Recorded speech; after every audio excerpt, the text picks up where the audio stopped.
Waarom kan ons politici skynbaar nie die mas opkom en besiste, positiewe en vindingryke leierskap toon nie? Te veel van hulle lyk asof hulle nie die strategiese vermoëns, kennis of wilskrag het om die land se vele probleme te hanteer nie. Is Suid-Afrikaners uitgelewer aan louwarm en uiters ondergemiddelde politieke leiers? Met die oog op die 2024 nasionale verkiesing gesels ek nou verder met professor Anthoni van Nieuwkerk en 'n politieke ontleder verbonde aan die Rivonia Circle, Tessa Dooms. Sy het ook by ons aan. Tessa, so do you think that the majority of South Africans still expect a leader like former President Nelson Mandela to come and save and unify the country? Absolutely. We've gotten into a messiah complex in our politics in the last 20 years or so.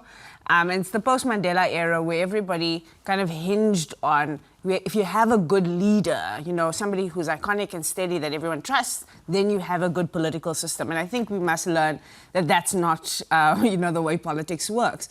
That political leadership and politics in general is a collective effort, number one. But the most important thing is we cannot leave politics up to politicians. We as society have to start deciding that we are going to get politically active in all of our corners, and that's how we're going to change things. We must all take power as opposed to wait for some powerful figure to come and save us. Anthony, so hoe lyk dit vir Suid-Afrikaners om nie politiek soos Tessa sê in die hande van politici oor te laat nie? Ja, dis 'n moeilike les wat ons moet leer, want ons kyk met groot oë na hoe die wêreld elders dit doen. So in Rusland is daar 'n man, Putin. Hy bestuur sommer die hele samelewing. Hy neem sommer ander mense ook oor. En in Europa is daar sterk leiers wat inspireer. Mense kan selfs in Amerika sê, ons hou nie baie van Trump nie. Baie van ons hou nie baie van Trump nie, maar hy was 'n inspirerende leier vir baie volgelinge. Trouwens, hy het 'n verkiesing gewen of dalk verloor, soos die Russe aanvoer. Biden is nie 'n inspirerende leier nie, maar hy is 'n president en mense verwag van hom om rigting te gee, byvoorbeeld nou oor Oekraïne.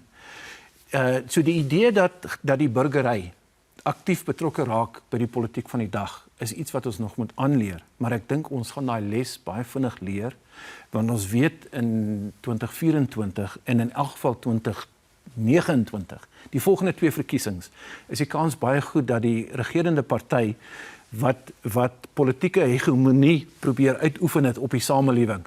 Ons weet wat goed is vir julle, dat dit besig is om te vervaag. En ons is teleurgesteld en sinies oor die vermoë van politici om die regte ding te doen. Ons het geleer met al hierdie staatskapingjare dat politici gierig is en self of eie belang voorop stel. En trouwens, ons gaan nog baie duur lesse moet leer, want koalisiepolitiek gaan nog nie lekker werk nie. So Tessa, we are cynical, but shouldn't we expect more from our political leaders? We constantly hear about bickering in the opposition bloc, not even to mention the internal issues in the ANC. Absolutely, and that's why it's important for us to get politically active. So in the examples that have been given about how Europe and America's work, what makes it possible to have somebody who's a leading figure, but somebody who doesn't have all of the power vested in them, is having a citizenship and a country that actually pushes back, a country that actually stands up. I mean, the US has been a great example of the post-Trump era, or throughout Trump and post-Trump, of you've seen organizing, and that's the way that shift has taken place in the US. A good example is also the UK. The United Kingdom last year had 3 prime ministers in a few months. And people think that was just, politicians dabbling around each other and factional fights amongst politicians. It wasn't. It was members of parliament who became scared, even though their prime minister was in place, a conservative prime minister. But they became scared about the electorate because they have constituencies they must report to. Our MPs don't have to report to us. They report to political bosses because it's the politicians that put them in place. But when you're directly elected by a constituency, that's what happened in the UK. Those MPs said, even though you're our prime minister, we know that our constituencies are not happy with you and we're going to act accordingly. And it's that kind of push and pull that we require in society, so that politicians don't just feel like they don't have any consequences. Because that's where we are right now. Politicians who don't feel like they need to have a plan, a vision, they don't have to do anything right, they don't have to listen to us, because we're not going to give them any political consequences, we're just going to withdraw from politics altogether and leave it up to them. But how do we do that between elections? So between elections, there's many things that we should be doing. Number one, we should be getting much more involved, especially at local government level, in the kinds of processes of engagement on, for instance, budgeting, on the IDP processes. At local government level, there are many participatory processes we can get involved in. At the provincial and national levels, there we need to get to know who our representatives are. That's my first, the underlying thing. Know who these people are, know that they are our representatives, even though they think they only represent their parties, and we must start having pressure points. So I think one of the things we don't have enough of as a citizenry is information about what politicians are doing on a day-to-day basis. The more we know, the more we can engage them, the more we can ask for what we want, the more we can organize amongst each other for solutions that we put onto the table. Because we can actually do that. We can, as citizens, for instance, go to Parliament with a bill. And we can say, we're going to put a bill before you, and you have to consider that. That's power that we have. When parliamentarians have to vote about something, last year there was the electoral amendment bill that's still in process. About 100 civil society organizations got together, and we started writing to every MP to tell them what we thought was wrong with the bill and why they shouldn't vote for it. And I tell you, those MPs had not read a bill they were about to vote on, but we engaged them to the point that many of them changed their minds on voting for that bill. So there are definitely things that we can do, but the first thing we must do is talk to each other and organize amongst each other about what we want, and then confront the politicians with what we want. Anthony, en as ons nou kom by die era van koalisiepolitiek, jy het gepraat van volgende jaar se verkiesing en die verkiesing waarskynlik daarna, jy weet, daar's so baie egos wat bestuur moet word wanneer hierdie politieke leiers bymekaar kom, jy weet, want ons kan druk op hulle uitoefen, maar hulle gaan ook in 'n vertrek moet sit en besluit hoe die parlement gaan lyk, wie die ministers gaan wees, wie die president gaan wees. Ja, ons politieke stelsel wat ons beding het in 1994 het ons nou in hierdie situasie ingelei waar politici verantwoording doen aan die parlement of die caucus of die whip, wat is dit in Afrikaans? Sweep. Die sweep. Ja, dis reg. En hulle kom nie by ons gewone burgers uit om verantwoording te doen nie. So ons sal 'n strukturele verandering moet ondergaan.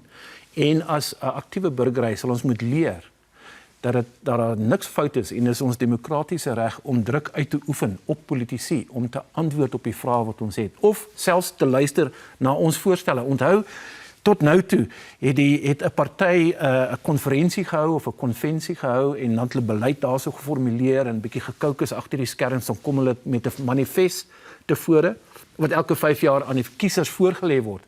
Ek dink dis ou skool politiek bedryf daai. Ek dink dit gaan fundamenteel verander. Want as ons wil hê ons strate en ons woonbuurte moet reg werk, dan moet ons hande uitsteek en begin saamwerk. Dis die les. Tessa, a recent poll by the Social Research Foundation found that half of registered South African voters would want the leader of the governing party, the ruling party, to be black. Do you think that South Africans are going to vote along racial lines in the next election? Well, I hope not, all right? So I think that race matters in this country, and I think we must never divorce race from politics in the country just because our history demands of us to ask questions about people's positioning in the society and what it means for them. But the questions aren't just about what is the color of your skin. The question is, what does that mean for the way you're going to treat other people? What does it mean for the kind of economics that you want? What does it mean for your sense of what dignity looks like for other people? That's the bigger question. So the color of your skin can be a very strange thing because you can have somebody who's a black president who is going to be a rabid, dictator, or a rabid capitalist, or all of those things, and still not work in the interests of the majority of black people. So we must get more nuanced about that conversation and not just ask what is your skin color, but what is the politics attached to who you are as a person. But I think it's also important that we think about what we want on the ballot before we think about who we want on the ballot. And that's, I think, going to be something that we in 2023 can do in this country before 2024. So Reverend Frank Chikane calls this a people's manifesto. And he's put out a call to society to say, before the politicians come up with their 2024 manifestos, which generally happens in December into January, that as South Africans, we must put our manifesto down. Let's start getting together in our communities and say, what are the solutions that we're going to put on the ballot? And say to anyone, if you want my vote, this is the solution you're going to have to agree to. If you want my vote, these are the issues you're going to need to care about. so that we say the issues are the most important thing on the ballot. The solutions are the most important thing. And whoever signs up to our solution is the one that gets our vote. And then who's on the ballot must also be extended. I think that we've been waiting for a particular kind of politician whose career it is to do politics to come and woo us. And my thing is, I'm looking around saying, I know way too many competent South Africans who I would have represent me. How do I convince them to put their names onto that ballot so I can hold them accountable better? Ja, good luck with that, Tessa. Tessa, Anthoni, baie dankie.